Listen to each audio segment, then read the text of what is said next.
Hey guys, I just wanted to kind of give you a part two, I guess you could say, of the video from a few days back that I did on my TJ here. I knew I'd leave something out, and of course I did. It's pretty big component in the off-road performance of this thing, and making sure it's still, safe to drive on the street or highway up to 60, 65 miles an hour. We actually just got back. We went Saturday on a riding trip. It was really a break-in run for this thing. Had maybe 12, 15 Jeeps total. And we went to a local spot here and have a lot of tunnels and creek riding, and got to climb over some rocks and various things, and it was a really good ride. This thing did great. I'm happy with its performance overall. I can't really complain other than not having a front locker. That would definitely be a help. But anyway, I will get into what I missed last time and what I've done since last time. So I'd say the number one thing that I missed is 456 gears in the front and rear axle. Yes, I still have a Dana 35 on this thing, unfortunately. May end up upgrading to a 44 if I can find one, or just beef up this 35 back here. I did 456 G2 gears, ring and pinion in the rear axle. And other than that, I think what I would do next if I'm trying to beef this thing up is do some chromoly shafts. I know Alloy makes a good kit. I think G2 makes some as well. So that would be something I may be interested in doing if I want to keep this Dana 35. I know they are not optimal for abuse off-road. I try not to beat on the Jeep, but if it comes down to it and I need to get on the gas, I don't want to be scared that my rear axle is going to give out. So, but anyway, yeah, 456 gears back here as well as in the front. Really nothing to see video wise for gears.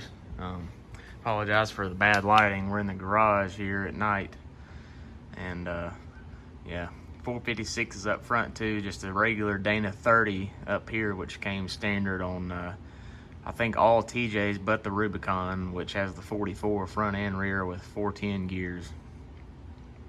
So 456 gears front and rear.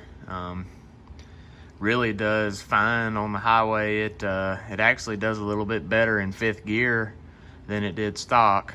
And again, to recap, these are 35-inch Nitto trail grapplers, and it pulls them fine with the 456s. I've got plenty of power in fifth gear.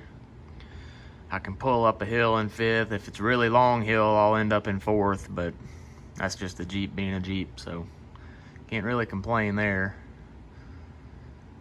But yeah, 456s. Number two, I guess, is another thing that's kind of hard to see, but let's see if I can get you up under here.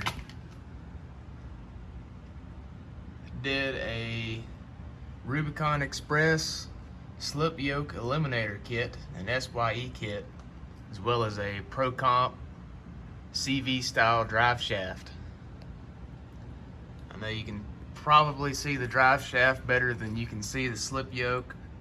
That's it right there, that little silver dome looking thing.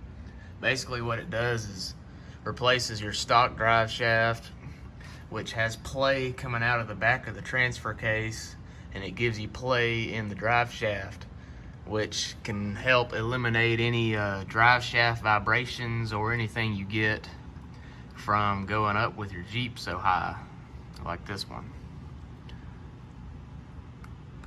So that's number two.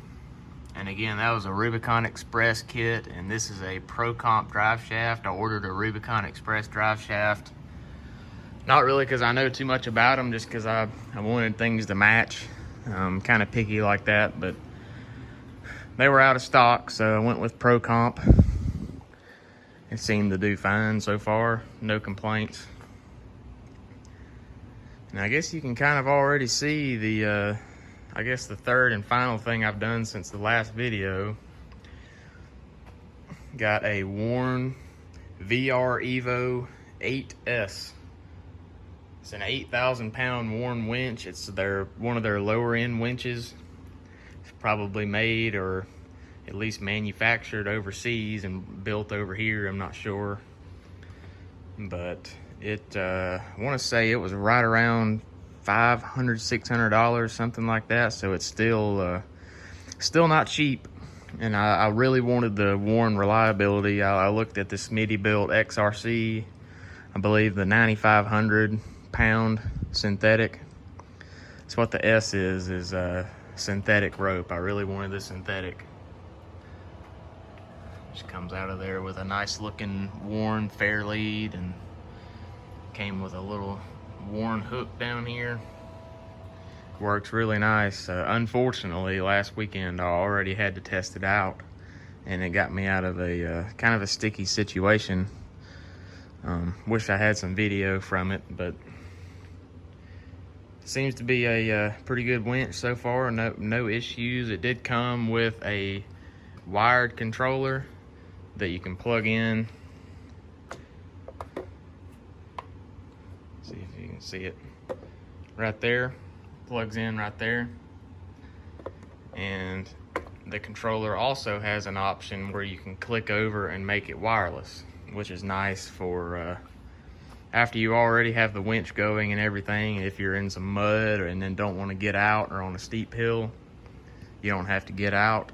You can just stay sitting in the driver's seat and get yourself out of hopefully whatever you're stuck in. So there's three things. That the first two I had forgotten the last video, and the third I added since the last video. So hope you like the TJ build so far. I'm really impressed with the capabilities off-road. Probably coming up before anything else would be upgrading steering.